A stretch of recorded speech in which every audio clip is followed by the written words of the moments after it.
இதே ரசிகர்கள் தானேங்க அஜித்தை வளர்த்து விட்டாங்க. அவர் என்ன சொல்கிறாரு, ரசிகர்கள்ங்கிறவங்க அப்படி தான் இருக்காங்க, அவங்க இன்னும் மேம்பட்டு வரமாட்டேங்கிறாங்க அப்படின்னு சொல்கிறாரு. அவர்களை மேம்படுத்துவதற்கான முயற்சியை அஜித்தும் எடுக்கலை, விஜயும் எடுக்கலை. உங்கள் குடும்பத்தை பாருன்னு சொல்லிட்டு போயிடுறது அது முயற்சி கிடையாது.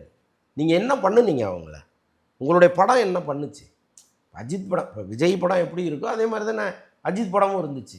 இவர் ஒரு குத்தாட்டம் போட்டால் அவர் ஒரு குத்தாட்டம் போட்டார், இவர் ஒரு போதைப் பொருளை காமிச்சா அவர் ஒன்று காமிச்சார். அப்படி தானே படங்கள் போயிட்டு இருந்துச்சு. இப்போ அண்மை காலமாக ஏதோ 1-2 படங்கள் கொஞ்சம் ஏதோ சமூகத்துக்கு நல்ல விஷயங்கள் நம்ம சொல்லணும்னு நினச்சி பண்ணுறாரு, ஓகே. ஆனால் இத்தனை வருஷமாக நீங்கள் அந்த ரசிகனை என்னவா வச்சுருந்தீங்க? இதே மயக்கத்தில் தானே வச்சுருந்தீங்க. இன்றைக்கி திடீர்னு வந்து ரசிகர்கள் இப்படி இருக்கணும்னா அவன் எப்படி இருப்பான்? நீங்கள் சொல்லி கொடுத்தது தானே அவன் வெளியில் வந்து செய்வான். அப்போது ரசிகர்களை குறை சொல்கிறது, இலவசங்களை குறை சொல்கிறது, அப்போ டோட்டலாகவே இந்த உலகத்தை அப்படி உயரத்துலேருந்து பார்க்குறது இருக்குல்ல, அது ரொம்ப தப்பான ஒரு விஷயம்.